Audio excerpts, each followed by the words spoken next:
I'm Narelle Todd. And I'm Essie Susan Smith. We are the self-publishing author and marketing duo that has sold over 2 million books.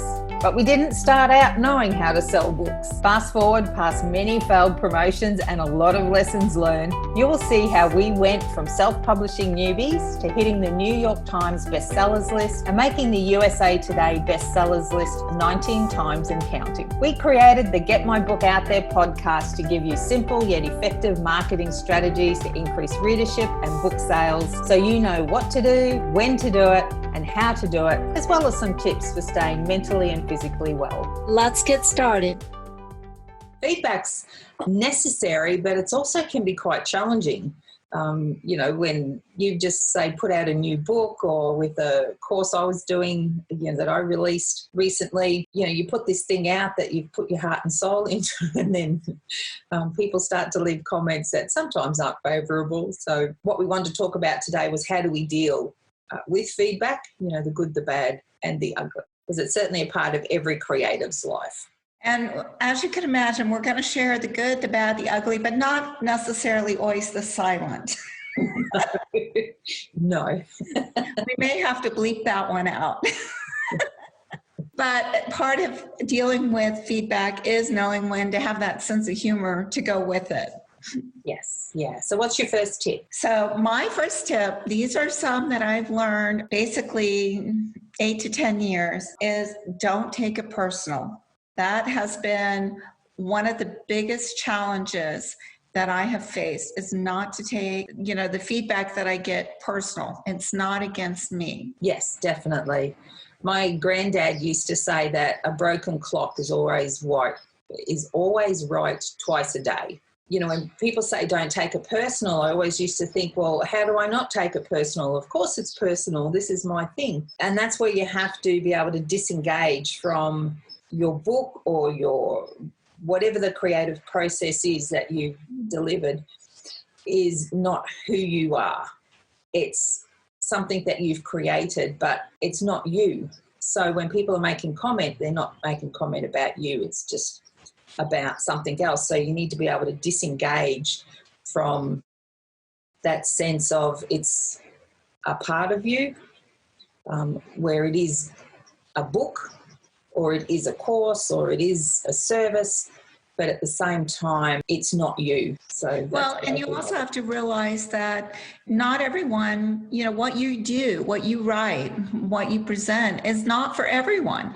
Yeah. And I think that's what's disappointing as a creative, because I want everyone to enjoy what I've written. I did this to bring joy into the world, to give someone an escape for a little while, to take them on fantastic journeys. But the journey that I want to take them on may not be the same type of journey that they want to go on, or maybe not even at that time. The comments that I got was really interesting. I had a reader once, she gave me 3 stars. And then 2 years later, she came back and she said, oh my God. She says, I don't know where my head was at. She said, I reread all of your books and I went back in and I redid all of my reviews, because she says, I went to put a review in and I realized I'd already put one in there and I gave you 3 stars. And she said, obviously there was something wrong with me at that time, because these are all 5-star books. Yes. And so, at that time and that place, she was not in the mood to read the kind of books that I was writing. Yes. But 3 years later, she was. Yeah. So that's something else that you have to also consider, is maybe, just taking a step back. Not only are we taking a step back, but revisit something. Yeah. I can't tell you the number of books that I started to read. For the example would be one series. I started that book at least a dozen times over the course of a year, never made it past the first chapter. Finally, forced myself to get through that chapter. I totally absorbed the rest of the books in the series, but it took me a year to finally get through that first chapter. Yes, yeah. And it's also important to me where your reader avatar then comes into play, because if you're very clear about who your ideal reader is and who you're writing for, then when people make comments and say it's about, a science fiction romance story of yours, and they say, oh, I don't actually like science fiction romance, Yes.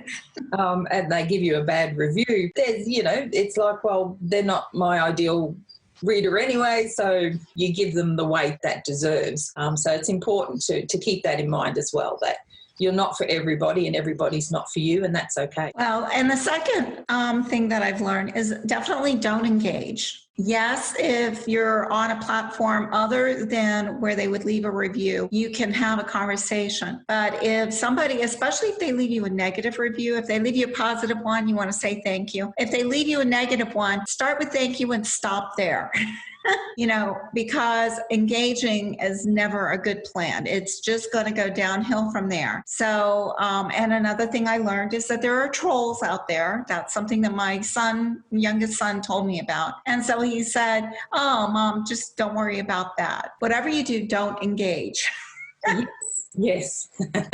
A recent comment I received, which at the time smarted, but then it was like, well, you just have to let it go. An ad, and I was wanting to attract female entrepreneurs, and I had put female entrepreneurs, and a comment was made that was sexist. You lost me at the word female, and then but they ended their comment then with honey bun. I was like, it's just like the hairs on your back stand up, and you go, well, my gosh, you don't call a stranger honey bun, not appropriate. And it was like, you're ready to get on there and fire back, and you go, no, this is not. Yeah. That's when you step away from the keyboard. Yes. So the third thing that I learned is to take the feedback that I do get, whether it's positive or negative, and grow from it.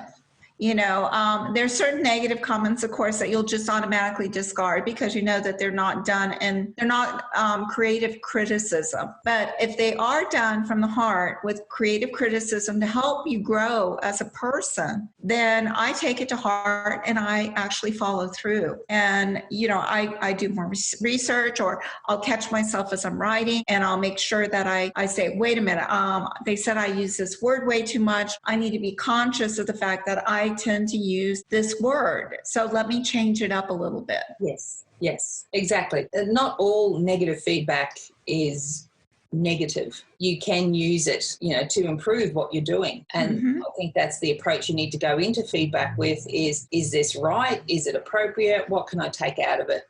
To actually improve. And not be afraid to look at some of the negative stuff. That's where you're going to have to say, don't take it personal and don't engage, but learn from it. The fourth thing, which has been a huge help for me, is knowing my personal limits. I know on certain days I just can't handle negative, so I stay away from it. I know how much I can handle before I'm ready to go crawl underneath the pillow, and if it's really a bad day, go crawl underneath the bed. There's just certain things that I had to become more aware of and reflect on myself. What can I handle and what are my limits? And then say, it's okay. I've reached my limit.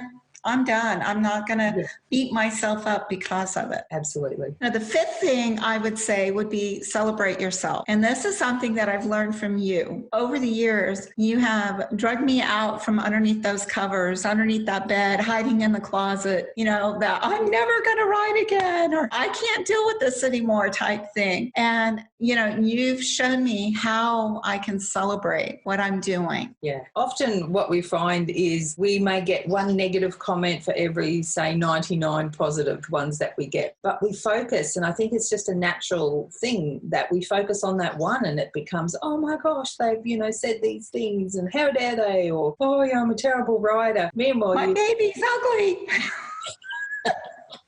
Meanwhile, 99 people have said, no, we love your baby. If it was the other way around and 99 people were saying, this is really bad, then obviously there is an issue. But we focus on that one negative instead of celebrating the 99 positives. If you're reading reviews and you see that one, make sure you go and read at least 7 positives just to balance it out, because that's just how powerful one negative comment can be. And it's a good thing to learn is leave on the positive.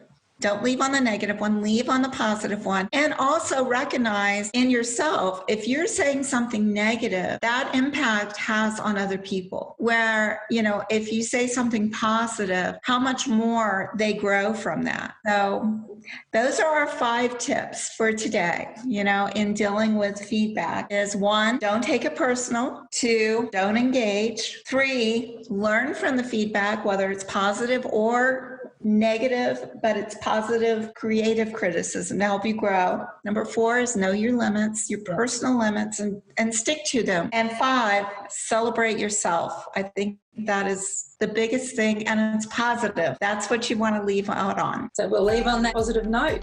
Go and celebrate your creativity and how wonderful you are, and the gift that you're giving to the world by sharing whatever your gift, whatever your creativity is. Hey, thanks for joining us today. You know we've got way more information we want to share with you to increase your book sales. So please come and join me at facebook.com. Get my book out there.